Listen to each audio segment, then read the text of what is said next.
Hi guys, today I want to draw your attention to a real upcoming practical challenge we see with the critical skills list. This update is quite technical, so please bear with me. I do think it's really important that maybe the audience shares it with the various professional bodies such as EXA, but also other professional bodies in terms of the critical skills list, and hopefully maybe even with some Home Affairs officials.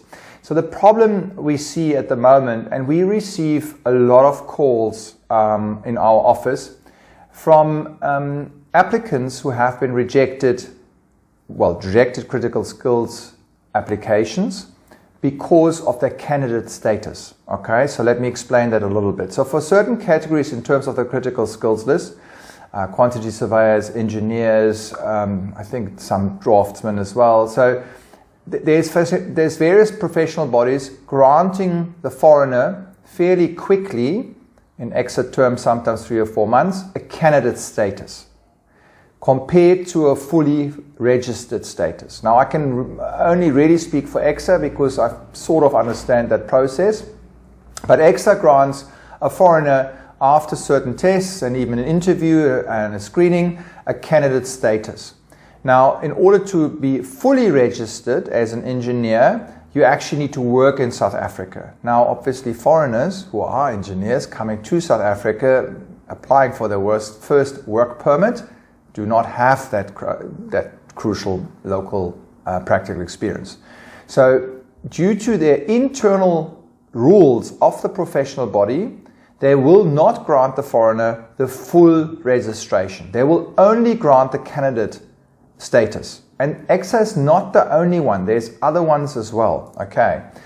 Now, what we have seen in our practice is that, as I said, a lot of applicants get from Home Affairs now rejected, and Home Affairs is requiring that, or saying that the candidate status is not good enough anymore. Now, that bothers me or worries me. Firstly, for years, and I'm talking since the introduction of the critical skills list, and the first initial mess up with the professional bodies, Home Affairs has always accepted the candidate status.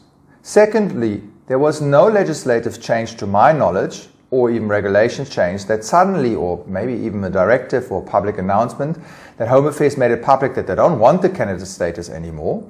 So that's number 2. And thirdly, if Home Affairs continues with insisting that the candidate status is not good enough anymore, they will practically undermine the whole critical skills list, or at least big parts of the critical skills list, and make it impossible for foreigners to apply for critical skills. So therefore preempting the very purpose of attracting highly skilled foreigners to the economy and therefore grow the economy.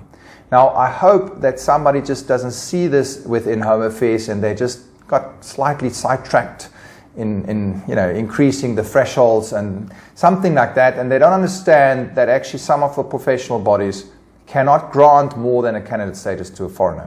So please, if you're out there and you have anything to say and you can make a difference, share it, approach Home Affairs if you're sitting on the boards of a professional body and maybe explain it. I think there's some sort of disalignment between of information, but if this current situation continues, the critical skills list is in great danger practically to really attract foreigners. Thank you very much, and share the video and contact us. Bye-bye.